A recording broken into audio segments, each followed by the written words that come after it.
ndagushima gihome cyanjye, umutima wanjye wuzuye ishimwe, umbere ihumure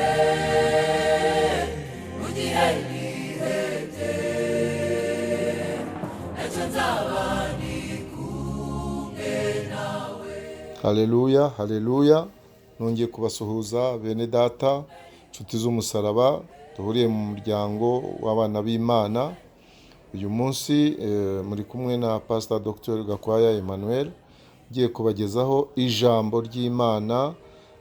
Umugati w'uyu munsi dusanga muri Yesaya igice cya 26 umurongo wa 4, uvuga ngo mujye mwiringira umwami iminsi yose, kuko umwami Yehova nyine ari we rutare ruhoraho iteka ryose.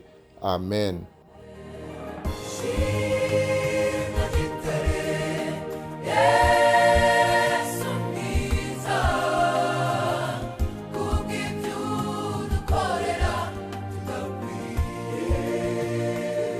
Muri iki gice turasoma ko ari indirimbo izaririmbirwa mu gihugu cya Yuda.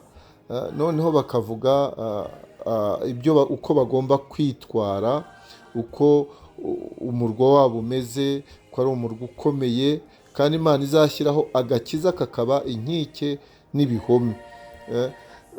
Noneho hari ibyo basaba rero, bagasaba ngo mwugurure amarembo kugira ngo ishyanga rikiranuka rigakomeza iby'ukuri ryinjire. Iryo shyanga rero ni Ubuyuda nyine, ni Ubuyuda. Noneho bakavuga n'ikindi ngo ugushikamijijeho umutima uzamurinda ab'amahoro masa, kuko akwiringiye. Uwo ni Uwiteka babwira, kandi iki gice urasanga ari ukwiringira nyine Uwiteka, kugira ibyiringiro mu Mana. Noneho wa murongo rero wa 4 ukazaho nanone, ukaza ushimangira ibyo kwiringira umwami iminsi yose, kuko Yehova nyine ari we rutare ruhoraho iteka ryose. Noneho hepfo umurongo wa 5 n'uwa 6 bakagaragaza ko abishyira hejuru Imana izabacisha bugufi. Mbese abishyira abumva ko bari hejuru, Imana izabacisha bugufi. Ibyo ngibyo kandi ni nk'urubanza ruzaba rwabaye, kuko Yesu naza aje kwima ingoma ye, hazabaho urubanza, kandi urubanza ruzareba abantu bose, abakuru, abatoya, abaguzi, abatunzi, abaguriza, abagurizwa, abaja, bashebuja.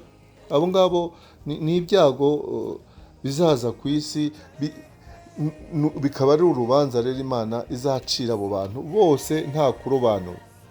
Hano rero icyo twiga nk'umuryango w'Imana ni uguhora twiringiye umwami twiringira ni umwami Yesu, kuko hano turasangamo ko tugomba kwizera umwami Yesu, tugomba kumuhimbaza, tugomba kugira ibyishimo ndetse no gutegereza mu iby'ibihe bizaza, kuko nibyo byiringiro tuvuga hano.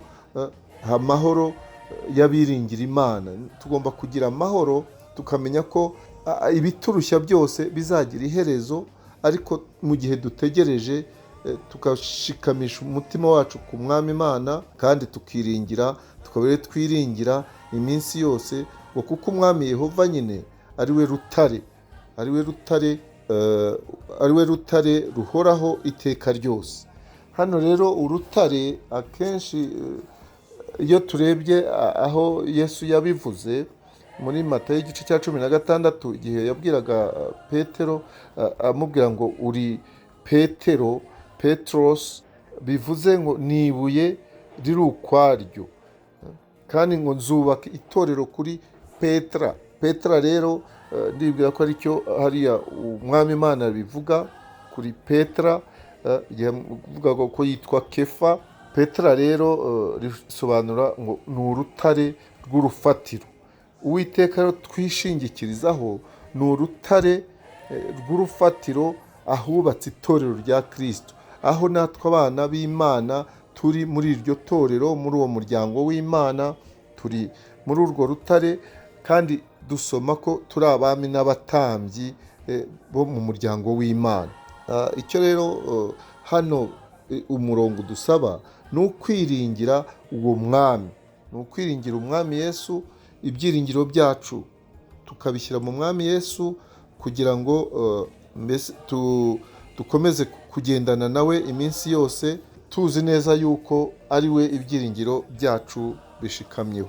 Kwiringira Imana rero ni ukwitega ibyo ivuga ko bizaba, nubwo ubu ngubu tutabibona ariko twizera yuko bizaba. Nibyo byiringiro, niko kugira ibyiringiro mu mwami yuko ibyo n'ubu ngubu tutabona bizaba, turabyizera. Hano rero ibihome, kandi hano izashyiraho ibihome nk'inkike n'ibihome, ni ukuvuga ni ukurindwa n'Imana. Tuzakomeza turindwe n'Imana. Hari ibikuta byubatse, byaba iby'amabuye, byaba iby'ibyondo cyangwa iby'amabuye, bizatuma nta cyago cyatugeraho, kuko niwe Uwiteka, niwe gihome kidukingira. Hano rero turigamo ko Uhoraho afite imbaraga zikomeye, afite imbaraga nyinshi zo kwizigirwa, kuko niwe gihome twahungiramo. Turi muri Yesu rero, muri uyu muryango wacu uri muri Yesu Kristo, ntacyo tugomba gutinya, kuko umwami Imana ari we rutare, ari we gitare kidukingira. Umutekano wacu rero mu mwami uduha amahoro, uduha ibyiringiro, kubera ko ari we rutare. Turi mu rutare, ari we umwami.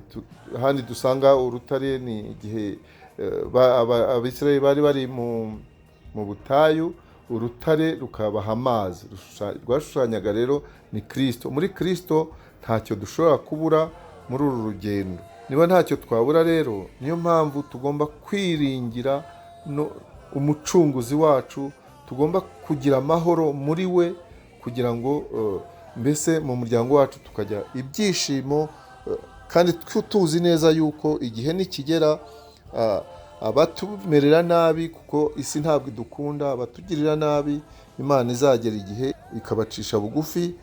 Icyo rero dusabwa ni uguhanga amaso Uhoraho, dukomeza twigira ijambo rye, kugira ngo dukomeze guhanga amaso umwami Imana mu byo tunyuramo byose. Ibyiza rero dusanga muri uyu murongo, kandi tugomba gukomeza kwitaho, ni uguhanga amaso umwami Imana, tukamwiringira, kuko ni Imana, ni umwami waremye ijuru n'isi, waremye n'ibirimo byose. Tukaba rero nta kintu dushobora kubura cyangwa kumuburana muri uru rugendo. Uwiteka rero akomeze imitima yacu, dukomeze kwiringira umwami iminsi yose, nta munsi uvuyemo, buri munota, buri saha ni ukumwiringira, kuko umwami Yehova nyine ari we rutare ruhoraho iteka ryose. Uwishingikirije rero kuri uru rutare, uwishingikirije kuri Kristo, nka ya nzu yubatswe ku rutare, ntacyo ashobora kuba, kuko turi muri Kristo Yesu. Twahisemo neza, twahisemo Kristo nk'umwami n'umukiza wacu. Ntacyo tuzaba, azakomeza aturinde, twibera mu gihome, tuba ahantu hafite inkike n'ibihome, ahantu umwanzi atagera. Uwiteka rero akomeze abane natwe, kandi abagirire neza, mu izina rya Data wa twese, n'iry'Umwana, n'iry'Umwuka wera. Amen.